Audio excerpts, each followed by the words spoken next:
Hey VC, what's up? It's me, yours truly. I am back to post a quick video here. Just kind of doing a little bit of an update. Just some new finds, one VCLT, as well as just kind of what I've been spinning and listening to over the past week or so. About to actually head out to the library to pick up some more CDs. I'm still in that burning phase. I think I have like over 400 I've actually burnt now, so spent some time last night listening to a bunch of new stuff I hadn't heard in quite some time, and so yeah, that's still been kind of really fun, really cool. So yeah, just another quick update to give you an idea about kind of what I've been jamming to, as well as a couple of new things. Playing in the background, we have this here, which is Dope Smoker, also like that, which is Sleep. I actually had not played this in quite some time, and I did my response to Dr. Deadwax's video the other day, just yesterday I think, and who was it? Drew, I can't remember the last part of his username, but he just made a comment, because I didn't even pull this record out, but I guess he saw it as I was flipping through it. He was like, nice Dope Smoker. I was like, I haven't listened to that in quite some time, so he kind of brought that record to my attention. I decided to pull it out this morning and give it a little spin. So very, very cool stuff there. That's what's playing in the background. But anyway, let's just kind of move into things I've been jamming to. Have not really kept out a lot of the CDs I've been playing. I tend to put those back in, so I don't really have the CDs to show you. Although I did hold out one, and this is actually just one of the ones that I burned. And this is Cat Power. I guess it's pronounced Myra Lee.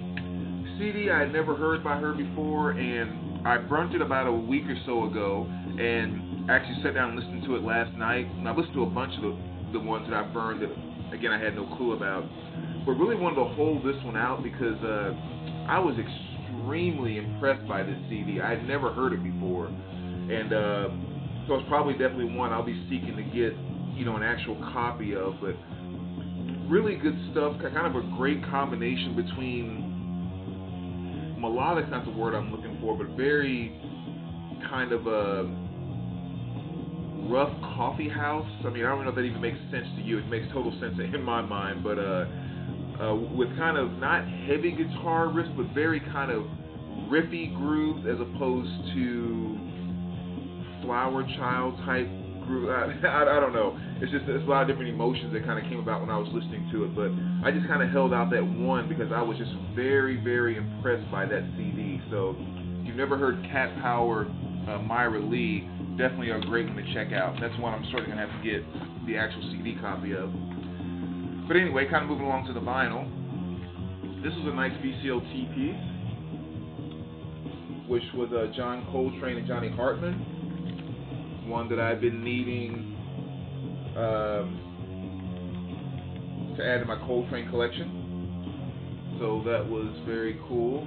Still haven't opened it yet, actually. I mean, I do have the CD, but don't have it as part of my vinyl collection. So again, a great addition to my Coltrane collection. Let's see, I'll set these here. Next, had to throw in a little Sam Cooke. I've probably shown this album 4 or 5 times in videos throughout the past, but this is basically the man and his music, kind of a Sam Cooke's greatest hits, and has all of his great stuff on here.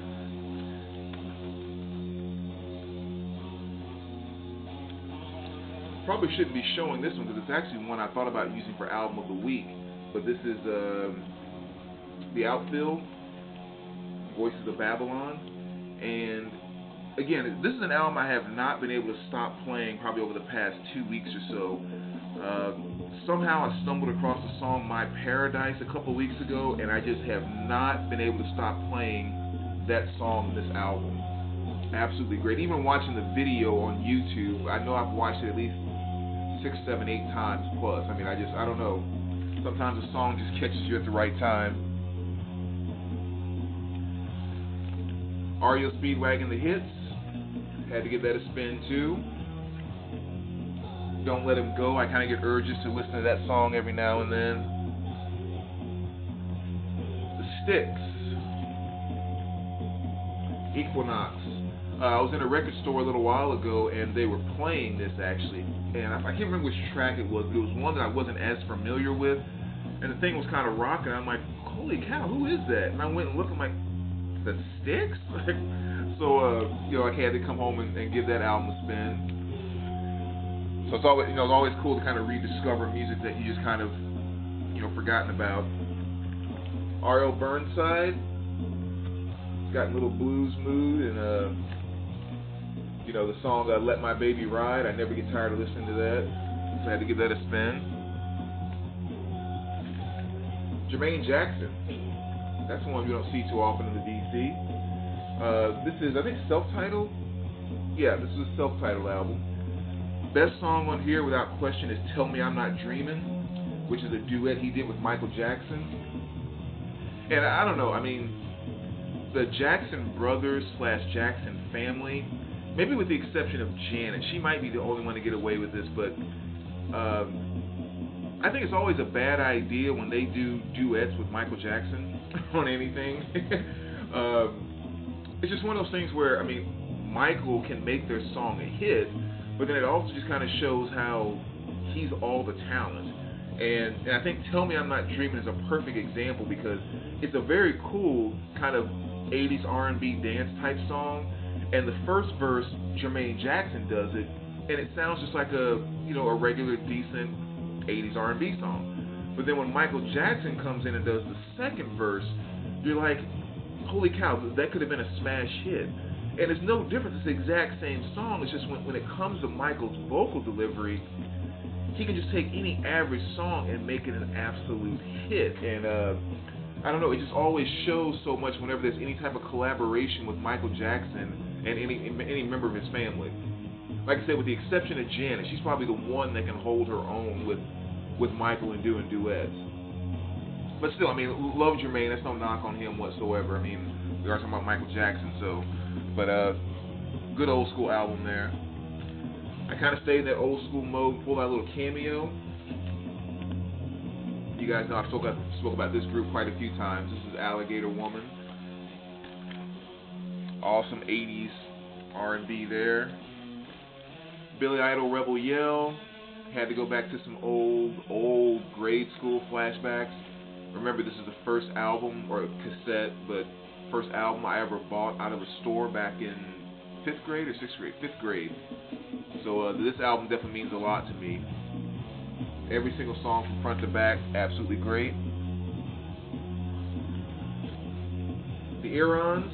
I was telling a friend about this album the other day, and you know, they'd never heard of them, so I had to kind of pull that out. So Earons, really cool 80s. I don't know what's referred to as electric funk, I don't know, whatever the heck, pop slash whatever else, but Land of Hunger was definitely a big hit by these guys. And again, I know I've spoken about them before, but one of the things that made them so cool, especially when you're a 5th or 6th grader, is that they were foreign. I'm not sure where they were from in terms of being somewhere overseas, either the Middle East, or at least their accents sounded like a Middle Eastern type accent. But you never quite knew who they were because they always wore these suits. Even in their interviews and videos and everything, they always had on the suits and the helmet, so you never knew their identities.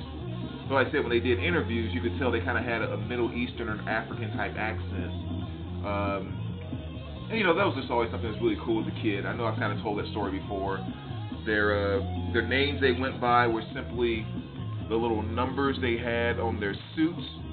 So one was number 33, one was 22, one was 69, one was 28, and that's just basically how you refer to them in interviews and everything else. Even the songwriting credits on the back, they put the numbers as the credits. They didn't put names. So yeah, really cool thing as a kid. Okay, I don't know why. I was flipping through and thought, haven't heard this in a while. Why not? Had to get my party on. So, and again, not my party on, my party on. Because it's just how cheesy this was. But, again, another fun flashback. Eddie Murphy, Party All the Time, 12-inch single. So funny. Now, here's some jams right here. Midnight Star. As you can see, I was in an 80s R&B mode the other day. Great stuff on here too, especially the song Operator, one of my favorite songs by them. So one of the groups that really utilized the voice box back in the day. And again, as a kid, anyone who used a voice box, I was all about it. Tom Tom Club, the breakout album that some members from the Talking Heads made back in the early 80s. I don't remember the year, 81. Had the song Genius of Love, which is really kind of a total fluke track on this album, because it became #1 on the R&B charts, and nothing else on the album even resembles the R&B nature of Genius of Love. I mean, it really was a fluke track, but one hell of a fluke track, though, because it became one of my favorite R&B songs of all time. Evelyn Champagne King, one of the queens of 80s R&B. This album, song Love Come Down, Bet You She Don't Love You, two of my favorite tracks by her. So I gave that a spin the other day. One of the best rap albums of all time. I mean, I know you may want to initially look at the cover and, you know, whatever else, but, you know, Fat Boys, self-titled Fat Boys, has a song, Can You Feel It, as well as, again, in my opinion, one of the best rap songs of all time, which is the self-titled Fat Boys. Love that track to death. Don't You Dog Me, you know, Human Beatbox, just all kinds of great. So this is definitely one of my favorite rap albums of all time. And this is something I was talking to someone about the other day, where I was kind of explaining one of the issues I have with, you know, hip-hop today and all that type of stuff. And, you know, not only is it, I like the vibe in terms of just the I don't know, kind of the bare naked, if you will, delivery of old school rap, where it was just beat, raps, and then lyrics. All the other stuff hadn't been thrown in. But I said, you know, the one thing that really stands out to me is you look at one of the top hip-hop/rap groups back in the day, and one thing that you almost never see in hip-hop today, you'll never see someone on the cover of their album smiling. You know, you never see. I mean, even just, you know, you can look at the back right there. You know, it's like a lot of hip hop and R&B today has gotten to the point to where if you were to do that on the front of a rap cover today, I mean, there's just no way. You will never see that. And to me, that says something when in a lot of modern day R&B and modern day hip hop and rap, you're not allowed to smile. Everything you have to do has to be about, you know, toughness and you know, don't mess with me and I'm the this and I'm the that. And it's just kind of like, do you really need all of that bullshit to make a good song? I mean, you know, it's okay to have that, but why is that the thing that takes over everything? You know, and again, that's just kind of the easiest way I can sum up with back then, rap and hip hop was about partying, celebration, having fun, you know, all of that. And today it's just about who's the meanest, who's the toughest, and I don't know, that's just bullshit to me, and it gets on my nerves to the umph degree. But anyway, so I'm going to stay with my happy old school rap. And don't get me wrong, you know, I like the old school, you know, when things started to get nasty too, back in the early 90s and so forth. You know, I like my NWAs, I liked my Willie D, I like my Ghetto Boys, and, you know, that stuff was as raw as just about anything today. But it's still, at least you had options back then. You know, you could get ugly or you could just have a good time, and that just doesn't exist as much today. But anyway, moving right along after that little rant. You guys know I showed this as Album of the Week a little while ago, and I guess it got taken down because of copyrights or whatever, so if you didn't get to see it, sorry, but I definitely had a chance to listen to the album a little bit more this week. So let me start the record over again. Alright. Another great track that I pulled out, or album I should say, but Mick Gilder. This is City Nights. May not be as familiar with him, but some of you guys maybe like some of the old 70s type rock, soft rocks. I wouldn't call it soft rock, but he had the one big hit, Hot Child in the City. Fantastic groove. I mean, that track it's just a nice piece of work. And what I really love about it is it has a very strong Motown feel to it, especially when you listen to the guitar playing and the guitar riffs going throughout the song as he goes into the verses. Very, very, very much a R&B Motown type of feel, which I think is one of the things that made it such a big hit. Not to mention just even the storytelling in the song itself is really cool. Some more old school hip hop. D Nice. 12-inch single, They Call Me D Nice. Bump, groove, and a half. I mean, this stuff is just old school rap at its best. Awesome bass line. I mean, but back in high school, this is just what used to beat down our trunks. So had a chance to throw that on. Matter of fact, I'm gonna put that on here in a few minutes. I gotta hear that again. I don't know why, but I got the urge. Bon Jovi, Slippery When Wet. Only listened to it 80,000 times back in 7th grade, so thought I'd make it 80,001 by spinning it the other day. Of course, one of those albums that got totally played out, but you know, still great old school stuff. Same here, Eddie and the Cruisers. Hadn't spun this one in a while. Really good album here too. Kind of one of those movies that gets forgotten about a little bit, and especially the soundtrack as well. But you know, On the Dark Side, Tender Years, Down on My Knees, Wild Summer Nights. I mean, there's just really some good, just kind of, you know, good old 60s rock type tracks on this. So really good soundtrack that kind of got forgotten about, at least by me. And last but not least, Thin Lizzy, Bad Reputation. Again, another one I haven't spun in a while. I actually went to pull out another Thin Lizzy album. I can't remember which one it was.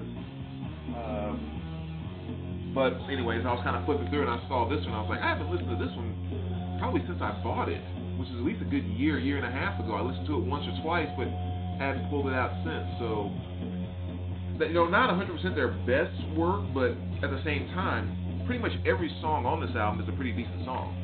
So, you know, just kind of one of those solid albums, not one of those historic albums, but definitely a solid album from front to back. So that's Thin Lizzy, Bad Reputation. So anyway, there you go, VC. That's some of the stuff that I've been spinning over the past week or so. Again, I'm going to head out to the library now and pick up some more CDs. And when I come back, I'm either going to do an Album of the Week video or I'm going to try to go ahead and do my contest video. But I'm going to squeeze in one of those two this afternoon when I get back. So, as always, have a good weekend, guys, and we will talk to you soon. All right, take care.